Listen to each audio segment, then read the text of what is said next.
are watching खबर face to face.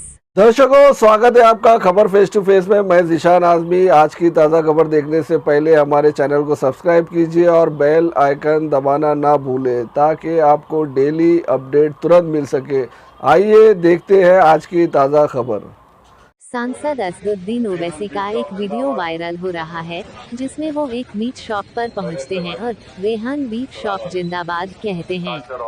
इस video में वो मांस काटने वाले लोगों के साथ हाथ मिलाते हैं और फिर कहते हैं, काटते रहो। न्यूज एजेंसी ANI से बातचीत में माधवी लता ने कहा, मैं समझ नहीं पाती हूँ कि ओवैसी बैरिस्टर कैसे बन गए। वो पर्सनल लॉ की बात करते हैं। आइए सुनते हैं माधवी लता का पूरा बयान और आखिर में असदुद्दीन ओवैसी ने जवाब में क्या कहा। असदुद्दीन जी पता नहीं किस प्रकार से उन्होंने बैरिस्टर पढ़कर बैरिस्टर बन गए। उनको शायद पता लगना चाहिए जब एक फतवा निकलता है, क्योंकि ये पर्सनल लॉ बोलकर घूमते रहते ना बोलते हुए।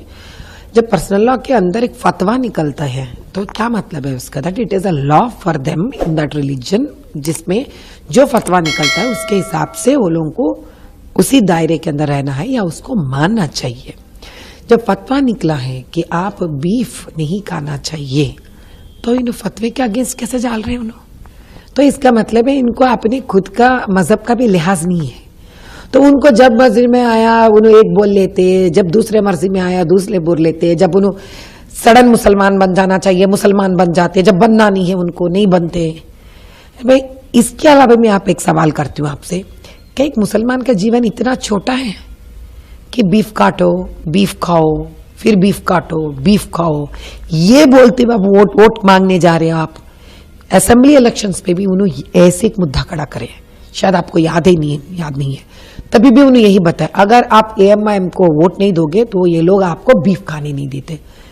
ये मुसलमान की जिंदगी को इतना छोटा क्यों बना के दिखा रहे उन्होंने।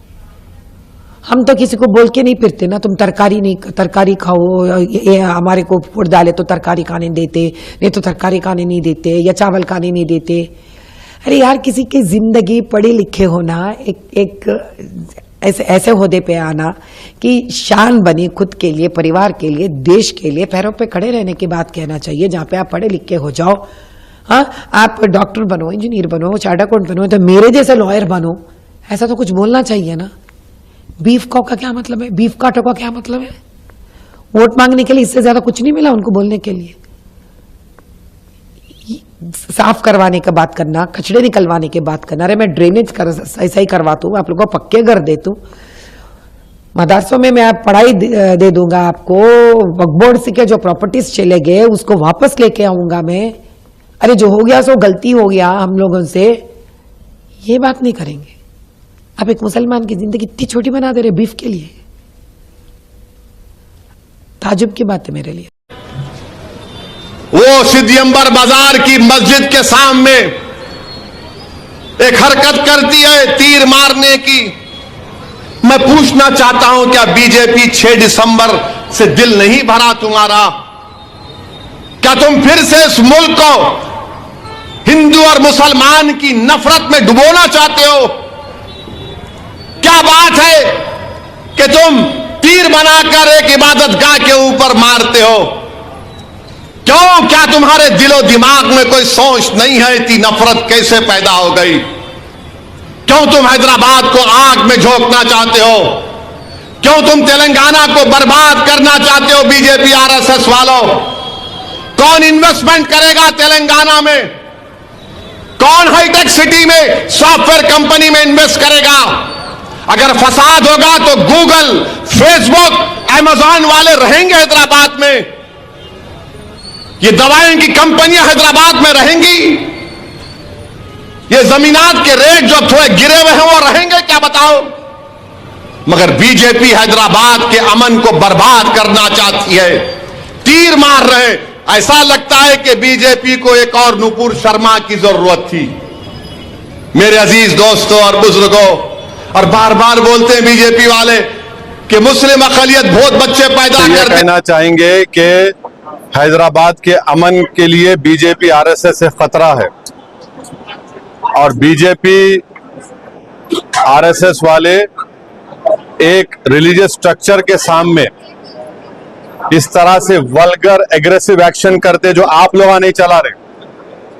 अगर वो काम अगर मैं करता तो तुम लोग यहाँ ठहरते भी नहीं थे, मेरे गले में सांप डालते थे। एक रिलीजियस स्ट्रक्चर के सामने इस तरह का प्रोवोकेटिव, और क्या मैसेज दिया जा रहा है हैदराबाद के लिए कि बीजेपी आरएसएस हैदराबाद के अमन को खराब करेगी, पीस को खराब करेगी।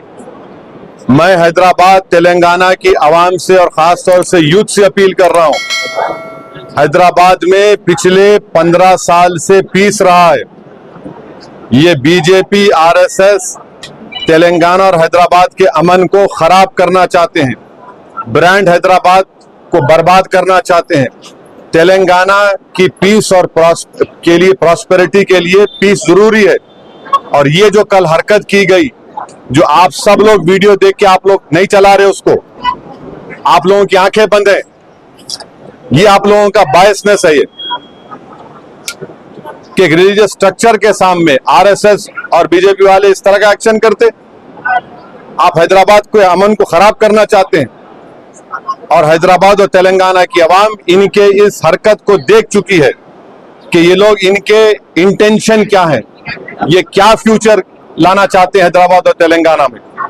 तो मैं बड़ी इज्जत और एहतराम के साथ तेलंगाना की आवाम से, हैदराबाद की आवाम से अपील करूंगा कि तेलंगाना और हैदराबाद के अमन और पीस के लिए आप लोग देखिए लोग क्या करना चाह रहे हैं और अपने एक वोट का सही इस्तेमाल करिए। हाईएस्ट पर कैपिटा इनकम किसी स्टेट में तो तेलंगाना में है, क्यों है? अमन है यहां पर। और बीजेपी आरएसएस इस तरह के वल्गर, एग्रेसिव, प्रोवोकेटिव वीडियोस के जरिए अपने एक छोटे सियासी फायदे के लिए, नहीं होगा फायदा उनको, तेलंगाना हैदराबाद की आवाम इसको कबूल नहीं करने वाली है।